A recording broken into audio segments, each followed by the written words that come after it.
All right, we are live. Christopher Clawson, welcome back to the Future of Fitness. How you doing? Good. It's good to be here. It's good to see you again here. Yeah, it's been great. So we have a lot of really important and deep and somewhat fun conversations, but a lot of it's, big, large doses of reality for what we're doing in our industry. But let's start with this. Last time you and I got to connect on the podcast, I think it was like a year and a half ago. It was live at URSA. You had just recently joined the EGYM team after a very storied career already in the industry. I'm guessing you probably could have retired, but decided to do something interesting and move, help move the industry forward with what EGYM's doing. So yeah, roughly a year and a half. What's been going on? How's it been so far in your role? What's new in your world? Yeah, I think if you had told me I was going to come back and start working full time in the fitness industry, I would say, where am I going? Right. I've twice been CEO of Life Fitness and before that was with Johnson Health Tech and been in the industry for longer than I like to think about sometimes, but it's pretty exciting. In fact, I had Philip pulled a surprise on me. Philip was our founder at EGYM, surprised me at one of our offsites this past year with a video montage. And it wasn't a 5-minute video montage. It was like a 20-minute video montage. And I had no idea it was coming. It started off innocuously. And then all of a sudden, like light went on, like, hey, wait, this is about me. But it was celebrating my 40 years in the fitness industry and included people that were talking about me that I worked with years ago, going back 30 plus years ago. And it was just really cool. But the reason I came to EGYM was because of Philip and where the company not only has been, but where it's headed. And I say this behind his back and in front of him, Philip is a WYSIWYG. What you see is what you get. The guy that walks up and hugs you and says hello to you, and you're always like you're a stranger, which I'm not. I've known Philip for 13 years, but he really is a kind-hearted human being. And the reason why he created EGYM and his whole strategy, which we'll get into, was based on his own life and his own experiences as a novice, as an uninitiated fitness person who said, there's got to be millions upon millions and millions more of people that are just like me that are uninitiated and they just don't know. I want to get to that. And so when I talked to him about where they were and where they were headed, he said, this is what I want you to do. And I was like, how do you say no to that? I will double down on what you're saying because every interaction I've had with Philip since I've initially met him, when I see him at conferences, he's the only CEO and founder of a large company in our industry that gives me a hug. And it's great. I love it. We have great conversations, usually nothing to do with business, sometimes some politics, as you probably know, but it's great. It's a great leadership team, and everyone I've met, I've always enjoyed my time with. And, Sean and I are also good friends. So, I really appreciate what you guys do over there. One of the big topics I want to get into is, well, let's start with this because we're going to talk about our industry's, I don't know, some may find this disputable, right to win, to move into the forefront of preventative healthcare, right? We have the tools necessary. We just lack a call to action and a direct path forward, in my opinion. Also, like where some of those functions and energy could go towards public health and physical education of our children and our youth. These are really important things to talk about. Let's start with this though. Over the last year or so within your role, Chris, what have been some of the biggest initiatives for EGYM in the gym tech space? What are some of the biggest evolutions that you guys have put forth? Yeah, I won't focus a ton on product because I think the Okay. product is unique and different and conversational. But I'll just mention, we've had 2 new pieces of equipment that we introduced that have been pretty compelling. We have one, it's a hip thrust, which is taking a very popular movement in the clubs that has been thus far analog and bringing it into a smart fitness realm. So the efficacy of the movements really, really good. I mean, it's a solid product from an exercise, from a kinematic standpoint.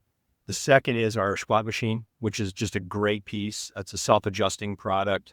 It recognizes where you are on the exercise that you get to. And one of the greatest challenges, especially with free weights, if you're doing squats, is when you get to fatigue, what do you do? And if you're on a Smith machine, you clip it back and step off from underneath it. But if you're on a lifting platform and you're doing, these Olympic lifts, in this case, a squat, and you get to muscle fatigue, you get a problem. I mean, even if you have stops in place, you still got to get it out of the stop. So we have the capability midstream for it to recognize and constantly adjust the resistance so you can continue your reps.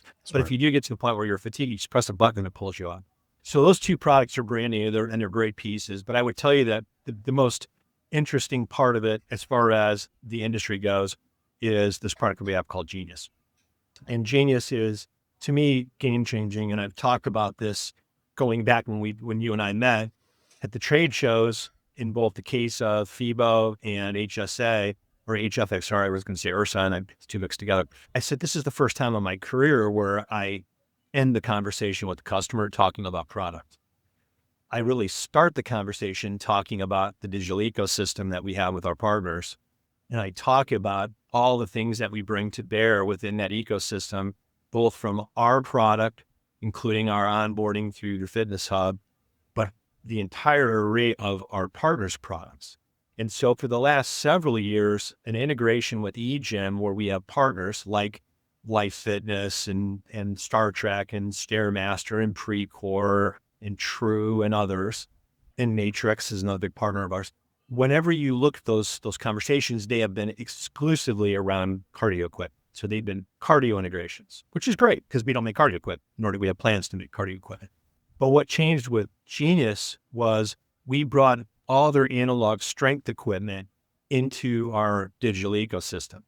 That means free weights, selectorized, plate loaded, functional training, on product, off product. All of that has been brought into this conversation.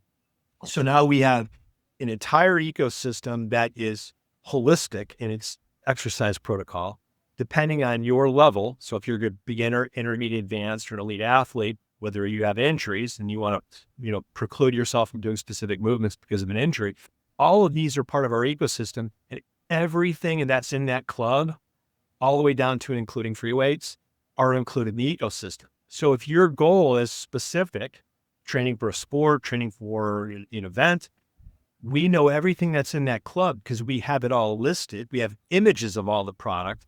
And now we can prescribe to you smart strength training with our products, training on selectorized equipment or free weights or functional training or plate loaded or Olympic lifts, and then functional training off product, push-ups, burpees, bench jumps. All of those things can be part of this. And to me, that's the most amazing thing, is because we're bringing not only all of that's in the club, but then all of our partners that exist outside the club that are bringing tracking, like you go for a run or you go cycling or you do these other things. That's all part of the mix. So I know that if you just got done doing a 25-mile run, I'm not throwing you on a treadmill the next day as part of your exercise and to move you away to something else. So that is the biggest thing that we've introduced in the course of the last year plus, is bringing all those products within their portfolio and bringing those to bear on behalf of our customer and our customer's customer, which is the member. It is game changing. And I've been following this Genius thing for really since I think you brought it up, right? About a year and a half ago. And it was just starting to come out because it seems to be where the whole industry is going is, I was just talking to Dr. Andy Galpin about like personalized AI assistants, right? And how this is all coming together. And that's kind of the promise, is like this hyper personalization that we have. And as much as I've used those terms and it's a huge buzzword, it just seems to me the most appropriate is hyper personalization. One of the things that I get excited about with this is that I was at the Athletech Innovation Summit earlier this month, and then I was also at HFA, and I was also at a couple other ones throughout the year, right? Which I'm sure you travel around to as well. And, everyone's very excited about MAHA and the conversations that are going on around, our public health. And our industry feels that we are now at the point where we can move to the forefront of preventative healthcare, right? And I believe that is done through data, right? Having a common language that could connect, the consumers to the gym, to the trainers, to the coaches, to the medical profession. And that needs to happen, right? And it's digital health at its base. But everyone believes that this can happen, but no one's showing a clear path forward on how we can actually get to the forefront of preventative health. But I know you guys have thought about this stuff because you're working on solutions for it. So give us some insights, Chris, like from your vast experience of 40 years in this industry. A, do we have a right to win to say that we should be at the forefront of health, preventive health? And B, if so, how do we get there? Yeah, I think the conversation around preventative health is not a new conversation. It's actually been around a very long time. The question that needs to be answered is, where do we fit? And I think it's not a keyhole that we're trying to find our way into. I think it's actually a doorway. And I think we can actually step through more than one person at a time.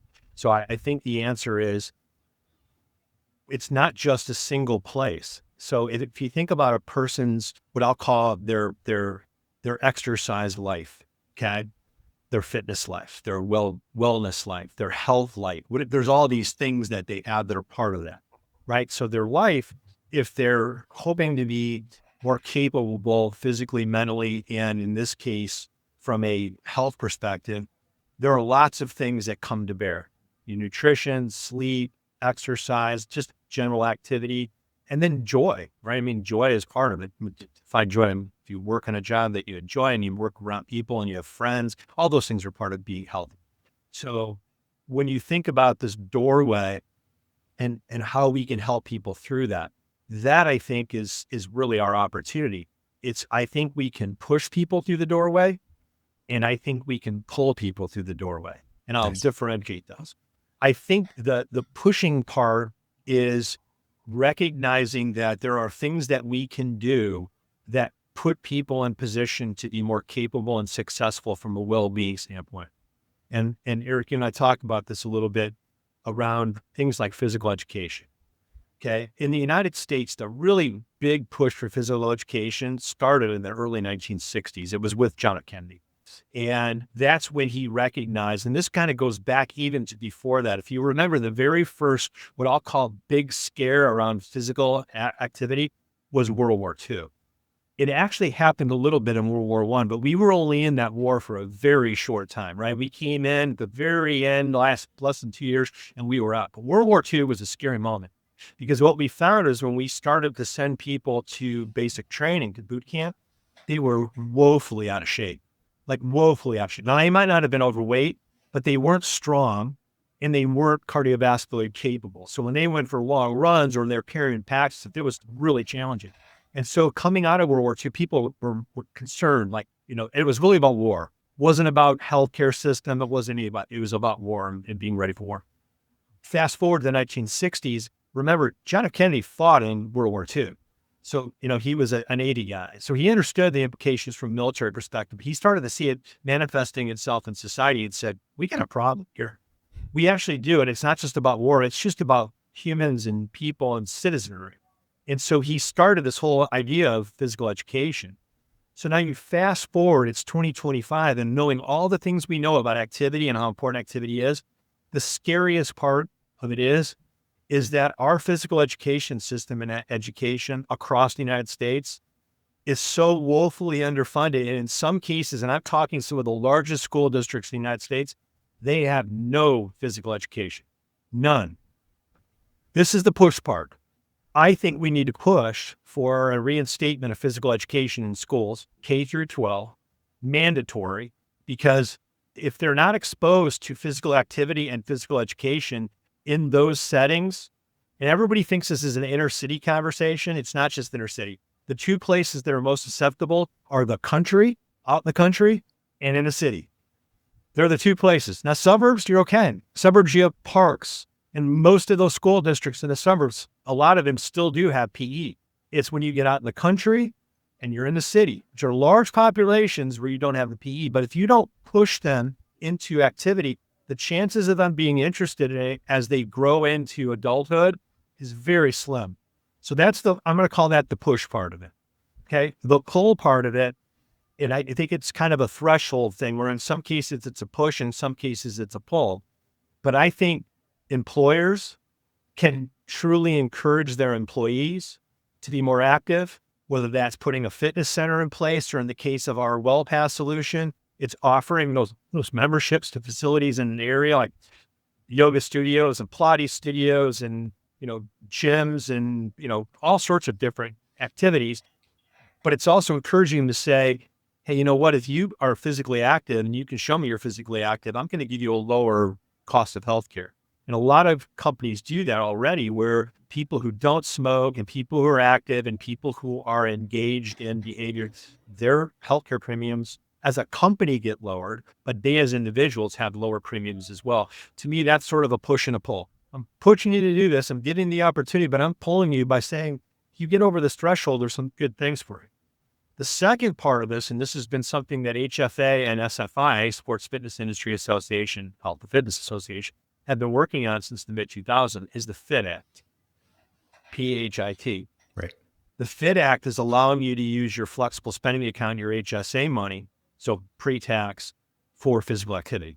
So that includes dance, that includes gymnastics, that includes health club memberships, sports-specific things in gear. So it doesn't include track shoes or fashion, but it would be a lacrosse stick, it could be a hockey stick, a soccer ball, soccer boots. Those things would all be included. And to me, that's also that's a pull, is to say, hey, we want you to be active. We're giving you a little bit of push. You've been exposed to the activity and physical education, and you see what it's like.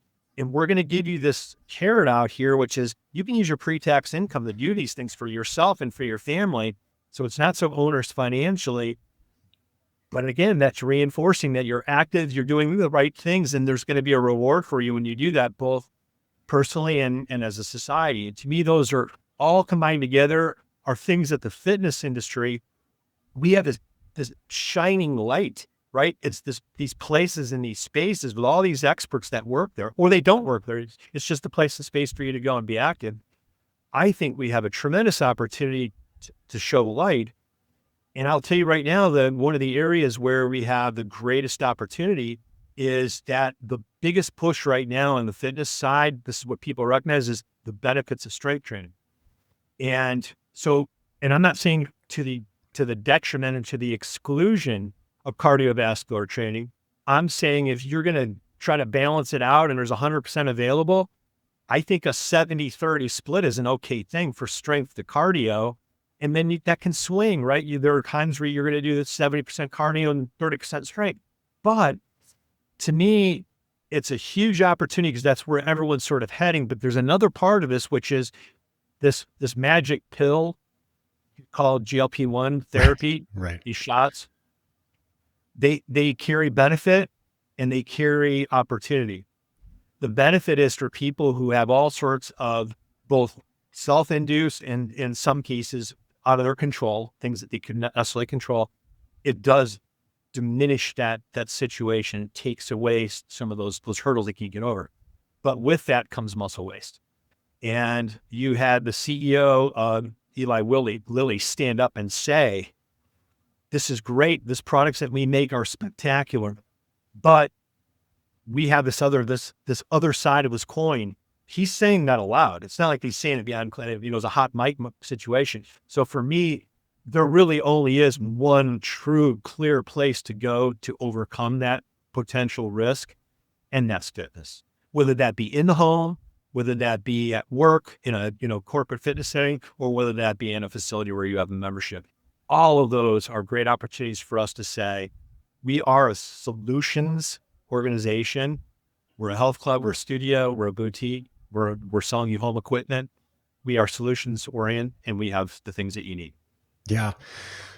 There's a lot to unpack there, Chris. And the GLP-1 thing, I'm going to sit here and kind of eat my words because when this whole thing started, I'm like, I don't think this is going to get people to work out. I think people are going to take a magic pill. I think they're just going to take it and then it's not going to incentivize them or motivate them to get into the gym or change their lifestyle. Now, I've personally seen, and this is like, this is directly related to my life, of at least two people who, one of them was my uncle, who's lost about 50, 60 pounds. Now he's back to skiing, age 73. Incredible, right? Yeah. He took 3 years off. On the other side, my neighbor's daughter is 22. She's lost about 30 pounds. Now she's playing volleyball again, right? Back to the gym. So it's like, I'm wrong. I was wrong, right? At least from what I've seen. And so it's actually much more exciting than I thought. So all these things sound amazing. And I think you're 100% correct. But I think here's what we're lacking is, how do we convince everyone outside of our industry that this is the place to go, right? How do we get that messaging out there? Because we're still relatively small as an industry compared to pharma, or you name any major industry, right? We're still kind of small. So how do we inch that way to be more of the public conversation? So there's, the expression fish where the fish are.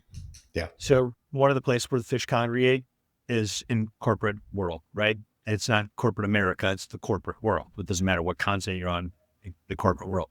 if you look at the most developed countries from a fitness perspective, the most, Scandinavia leads.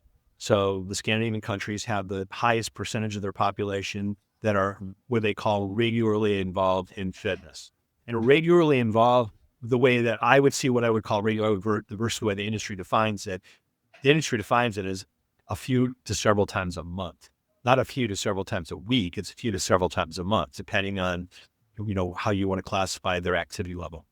So they sit at around 20-ish% of their population that exercises on this what I'll call regular basis. The United States, the UK, the Netherlands, Germany, they're all in the mid-teens to below. So call it 10 to 15%. And then from there, it falls off all the way down to very, very low single digits in underdeveloped countries or countries that don't have access to fitness. And sometimes having access to fitness is not just not having a facility.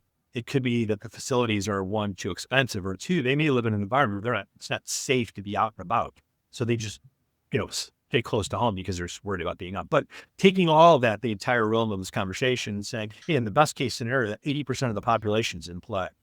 Where we've seen the dynamic change, and I mean change in a sense to the point where, like, you're holy cow, has been with WellPass in markets where we have critical mass. When I say critical mass, there's two sides of the critical mass. There's the critical mass on the supply side, which is the health clubs, the studios, and the boutiques, right?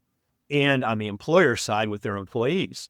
When you put those together in some of these markets, we have employers that have 40% plus of their employee population that works out on a regular basis. Wow. 40. So that's double Scandinavia, and in some cases, triple and quadruple other developed nations.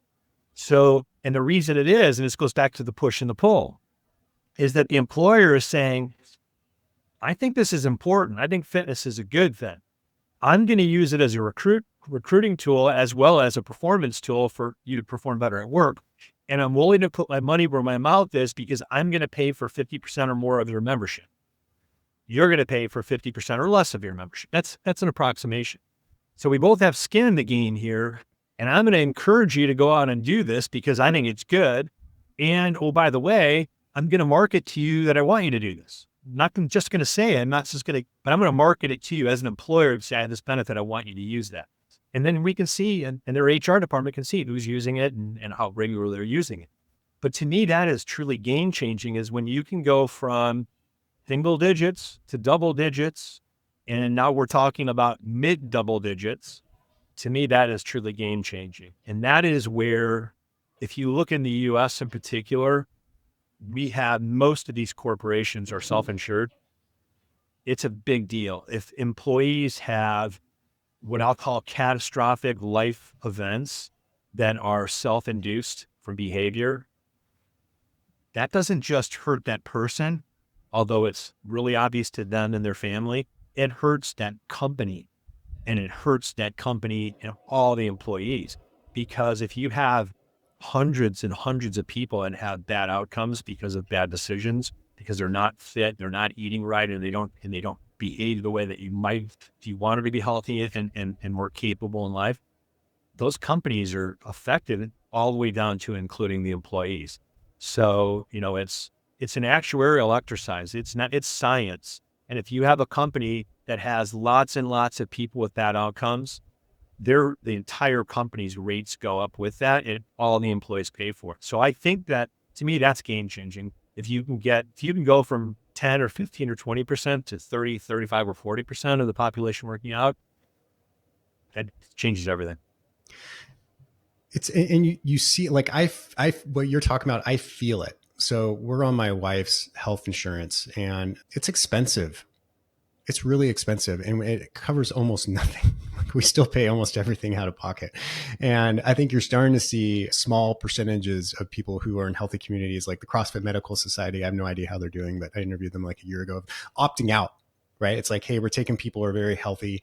We're opting out. We're creating our own insurance plan. And it's starting to kind of bubble up from the ground up of like the dissatisfaction with the costs and the services provided. Yeah.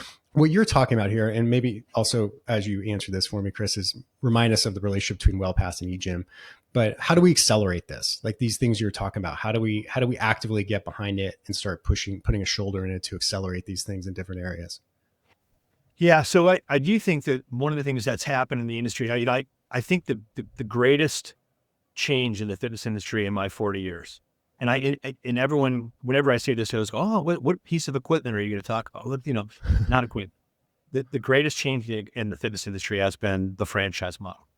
The franchise model changed everything because from the beginning of the fitness industry, and when I say the beginning, let's say it started in the 1950s, okay, the late 1950s. The 60s, it kind of sort of was, and in the 70s, it sort of came to be. In the 80s, it grew and became prolific in the 90s.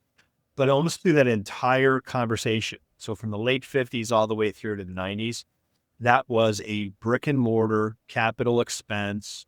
I buy the real estate or I rent the building, but it's mine. It's my, I've got a depreciable capital asset called equipment. I've got a depreciable capital asset called building. I've got all this cost that every time I open, I have to do that over and over and over again. And some of these companies scaled. I mean, we used to be part when I was with Life Fitness, there was a period of time there from 1984 until the early 90s, we were part of Valley Corporation. Okay. And Valley was the largest health club operator in the world.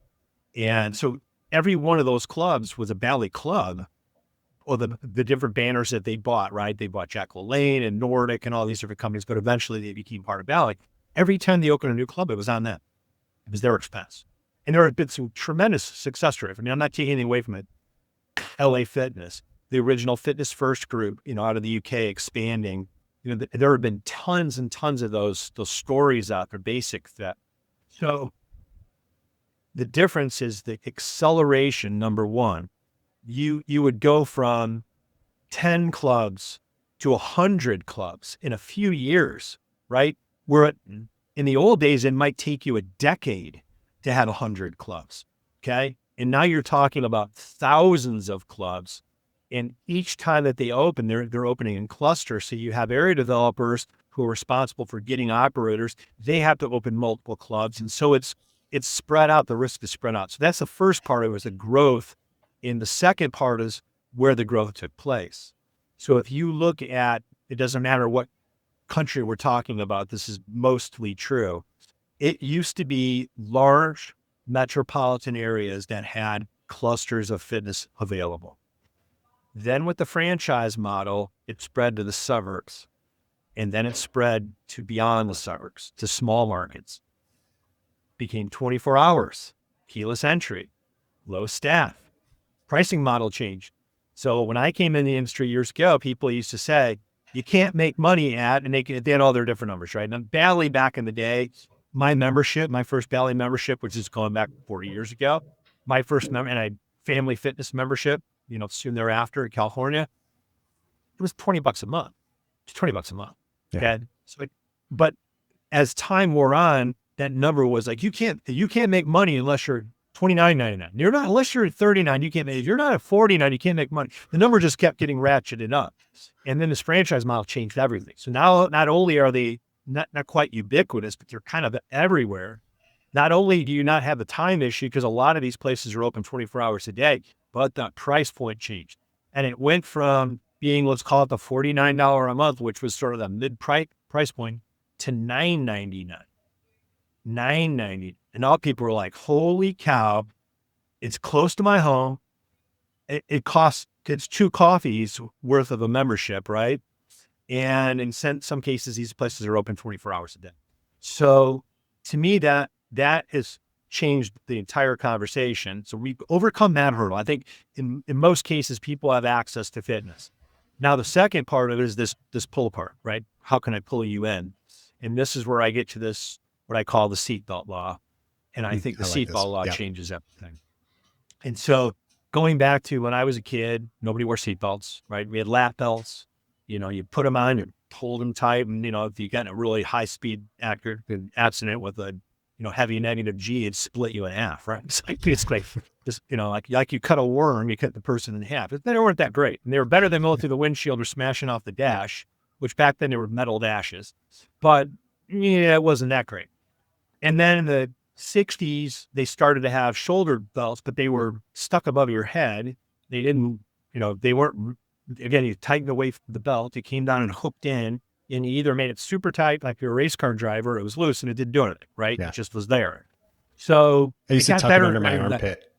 That's what I used to. Exactly. Yeah. Yeah. Well, it got better and better and better. It became easier, like clubs being everywhere, right? And boutiques and studios being available.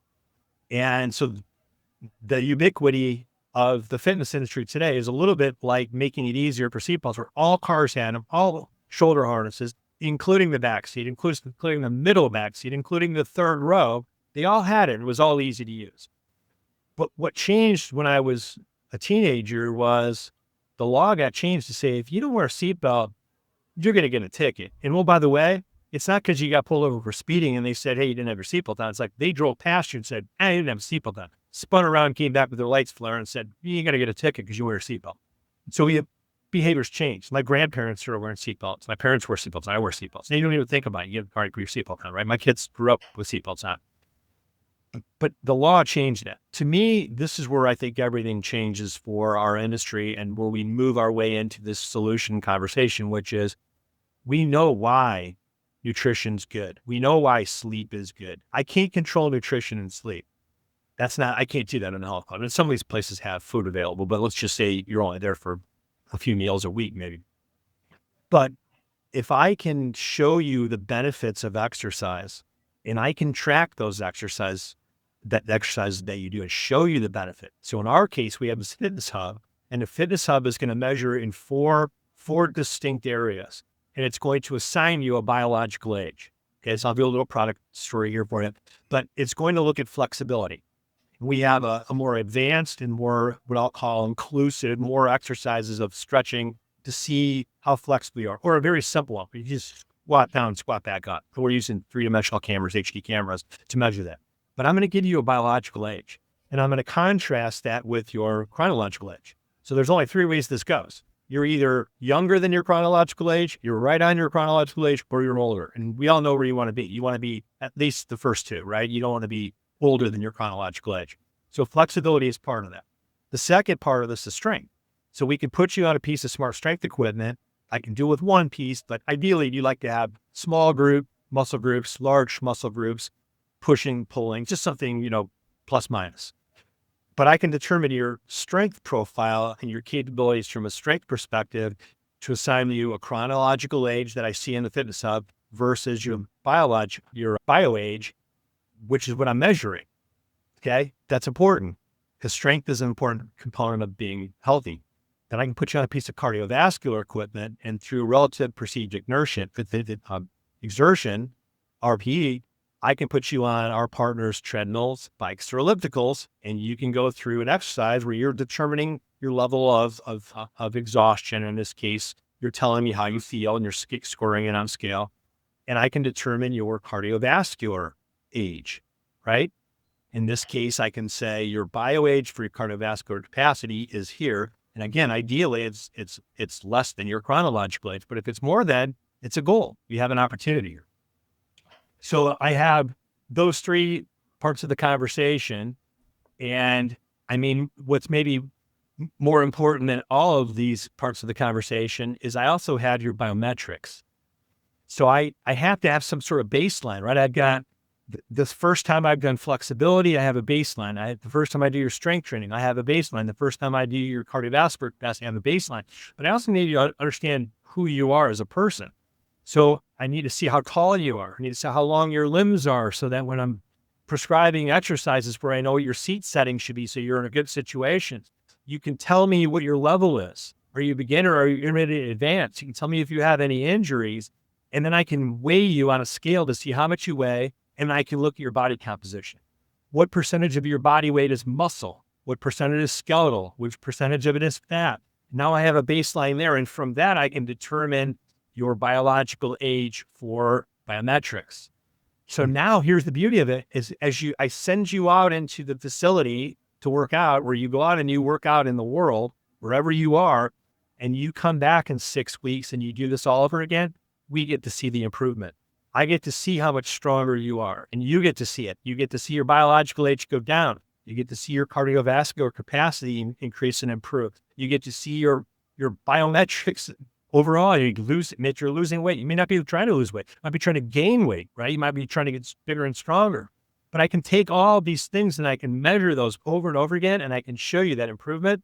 And here's the beauty of it is, if you're working in a well-pass environment, I can aggregate that information and we can show that to the employer to say, your biological age has improved by X% across your entire employee population. And they can slice it and dice it. It could be males and females. It could be under 35 or over 35.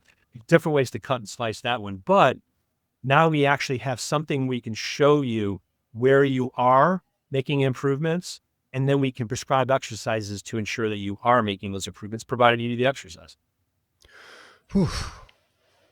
So do you see a world, I mean, is it possible that something like BioAge will actually affect someone's healthcare or health insurance costs, where it's like, hey, if your BioAge stays at your real age or younger, right, then your Yeah, I mean, it chronological could. age, that, It that it, could. you think that's possible? Yeah, I mean, I think it's possible. I would say, what makes it more challenging is, when you talk about hyper personalization, Mm-hmm.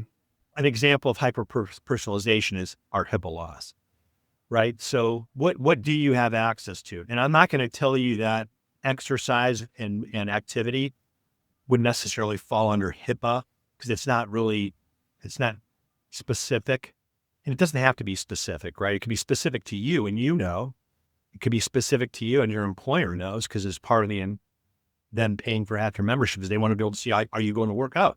Are you doing the things we're asking you to do? And are you improving? And at that point, I think if there's a groundswell from a employer-employee relationship, or if there becomes a seatbelt law where insurance companies say, if you can show us what you're doing and you can prove to us that you're doing the right things, we're going to give you lower healthcare costs, then I think people would say, count me in.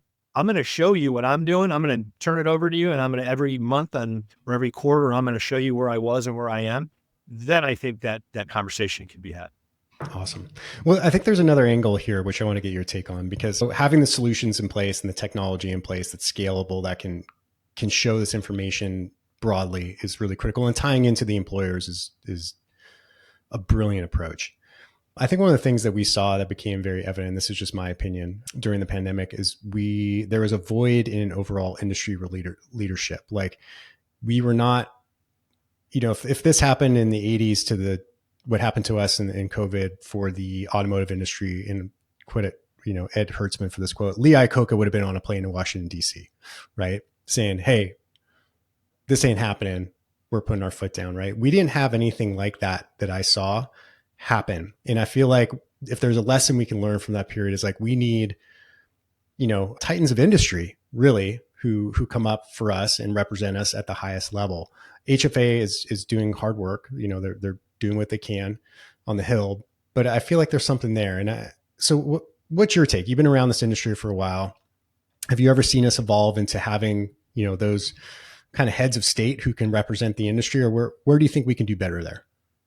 Yeah, I mean, when you think about this, when you say titans of industry, the automotive industry is a very, very large and It's very humongous, important industry in the U.S. Yeah. It's in not just the U.S., but Western Europe as well, and Japan. So it's the three largest manufacturing areas, and China obviously is coming in that conversation. But let's just say, if you talk about top 5 industries in the United States, automotive industry is going to fall into that conversation. And so not only do they carry a tremendous amount of clout because of their position in the industry, they employ a lot of people all the way through their companies, and then on the supplier side. So their first tier, second tier, and third tier suppliers are a big part of that. So they do carry a tremendous amount of weight. So when they stand up and say, and guess what? We know who Lee Iacocca is, right?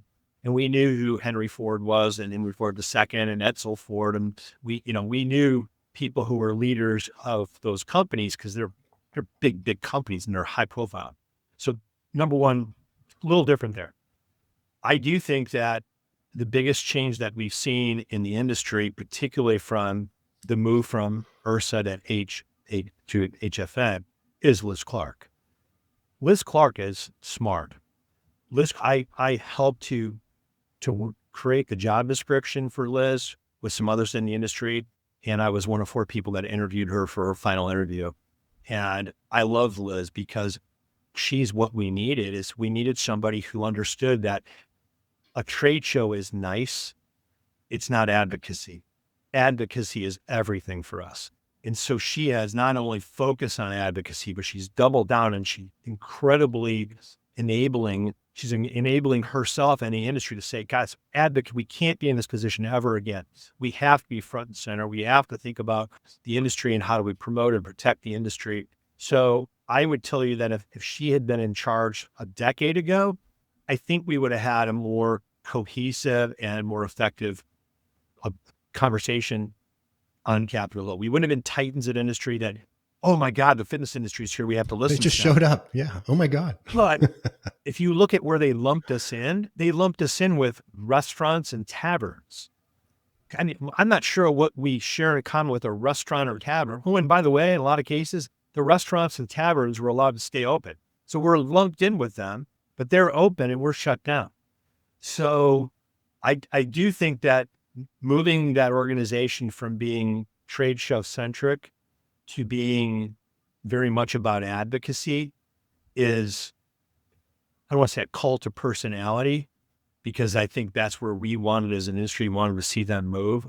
I will say that Liz and the people that work with her are the reasons why it's headed in the right direction and we're in a better place today. Well, what I'll say to that is that I agree. I think they're in the right direction, right? But I think we need more. And I think that comes from CEOs and founders and chairs of the board from multiple different companies who are willing to align and get into the same room and say, hey, there's very little competitive advantage is in our business. Let's just be honest. Like, especially from a health club perspective, like equipment, there are, like, you guys have smart equipment. It's heads and shoulders above most, but like there's no real things that we can't be getting people leadership in a room and having great conversations and saying, hey, how do we raise the tide for everybody? Right. I haven't seen that happen. I've never been in that room. Obviously, maybe you have, but do you think there's room or a motivation for that? Yeah. I mean, I do think that it is difficult when you're in a group. Let's use HFA as an example. Mm-hmm. Most of the people that are on their board see some of the people on the board as competitors. Right. Okay? And they're not all competitors because they're from all over the place, right? They can be different countries and can be from a different part of the industry where they don't see them as a direct competitor. So, if you have a thing that you offer that I don't offer at all, I see you as being a service, but I'm not competitive because you're not offering the same things I offer. So you're always going to have a little bit of that. You are, just because it's human nature. This goes back to the whole conversation of HFA being advocacy. Is there, you have to decide what things are sacred to the industry that transcend, this is kind of to your point, Eric, that transcend any competitive conversation. Yes. Because it's more important that we solve this problem for all of us than worry about how we compete, which we're going to have to compete anyway. But if they shut us down, number one, none of us are competing, and potentially put our entire industry in jeopardy, ourselves included, they being the operators that are on the board there. But we need to have another group of allies that are outside of our industry, because of course we're going to feel this way because that's our industry. But this is where I think if you start to see employers and employees embracing the necessity of fitness and activity, that if it were to be taken away from their employees, that now these titans of industry, these large corporations like Apple and Google and these big giant companies, even pharmaceutical companies that have employees, right? Imagine if Pfizer said, no, my employees need to be able to work out. This is not going to happen. They need to work out. This is good for my employee. It's good for my company. That's when our small groundswell called HFA fitness industry, called EAFA, Europe Active, we're small-time players. But if these large employers rise to the occasion and say, no, we're carrying this mantle and that flag says fitness on it and activity and well-being, now we have their attention. That I can get behind. I think that was thank you for articulating that so well. It's something I've been struggling for years to put together. So well done. I think that's an amazing call to arms for everybody, and I know that, you guys offer solutions through WellPass to integrate with the employers as well. And we didn't really cover this, but maybe give us a quick synopsis of how does EGYM and WellPass work together? How is that relationship Sure. formed? So WellPass is most developed in the DACH region, so the German-speaking countries. Mm-hmm. We're also in France, the UK. We just opened up offices here in the last year and a half in Denver. And so I'll use Germany because it's the best example where we have critical quote from the supply side and on the employer side, the employee side. So for instance, when I'm in Munich and I want to go for a workout and I open my WellPass app, I have 122 options of places to work out. 122. That's in Munich. That's not in Germany. That's in Munich. So, and I can walk in like I'm a member, holding my head high, and I just check in with my app, and boom, I'm in there working out. So that relationship, that's a WellPass relationship on the supply side and the employer side. Where it crosses over and where technology interplays is we have this solution, as I mentioned before, called Genius. And Genius is in those facilities now. In WellPass will be rolling out as part of their app. So right now, the only place that you see Genius is in clubs that have a solution around each smart product, the Fitness Hub and our products. Within the WellPass community, some of the clubs that are WellPass clubs do not have our equipment. They don't, because they don't have our equipment. Doesn't mean they don't have our something in our ecosystem. They may be using our app. So it might be our app that's white labeled to their brand. So they do have something, but what we're doing now is we're going to bring that into the WellPass solution. So when they have our partner equipment, now they can still work out and still have an EGYM Genius experience, even though they don't have EGYM physical technology equipment. We can still have the elements of it. But in order to fulfill the bio strength, the bio side of this conversation, so the bio age for strength and flexibility and or the body mass and biometrics in cardiovascular capacity, every 6 weeks, you're going to have to go to a facility that has a fitness hub and strength equipment in order to do that measurement. So to me, that is where it sits today. It's where it sits in some cases today and then tomorrow. And then longer term, what you're going to see is we'll have facilities that are completely outfitted with our partners' equipment, with our equipment, with the fitness hub, and they become these highlighted, what I'll call training centers, EGYM WellPass training centers, because they're a total solution. Everything that they have is brought to bear because it's part of our ecosystem. It's really the partner story. Oh, that's brilliant. That's brilliant. Last question for you, Chris. As an industry, what can we help you with? What's a challenge you're facing right now? If people are going to listen to this and reach out to you, what would you like to hear from them about? No, I just think it's for people to wrap their head around what it is that we do that makes us different. And we talked about Philip at the very beginning here, Mm-hmm. and I tell this to our partners all the time. I said, if you were to sit in behind closed doors and listen to our leadership team, if you were to sit in and listen to an investor meeting or a board of directors meeting, like fly on the wall, what you would hear behind your back is the reason why we're doing what we're doing is to change the dynamic of the industry. It really is to move us from being fitness companies and fitness suppliers and to be part of this health and well-being and this continuum that ultimately ends up in healthier lives. And we're trying to do that as fast as we possibly can. And so when we talk about the ecosystem, recognize that a year and a half ago, we had 7 billion workouts in our AI engine. We're now approaching 9 billion. So we've added almost 2 billion exercise experiences in a year. Wow. Why? Because we keep bringing in more partner product, and that partner product keeps building. And now we've taken it from just being our smart strength and their cardio to our smart strength and their cardio and their analog strength equipment. Guess what? Exponential. So it really is around building out the capabilities of the ecosystem. How do we benefit? Well, we benefit by doing the things that we said we were going to do for our partners and for our club operators and their members. And we just keep raising the water level. That's what we all benefit. Oh, beautifully said. Well, Chris, thank you so much for doing this. Spending a Oh, slice of your Friday with me. It's been a lot of fun, insightful as always. And yeah, if people want to get a hold of you, where would you like them to go? sure. Well, I mean, the easiest way is probably with an email. It's Christopher, CHRISTLPHER, Clawson, CLAWSON at egym.com. Beautiful. Beautiful. Thank you, sir. Ladies and All right. gentlemen, Christopher Clawson. How about Tim?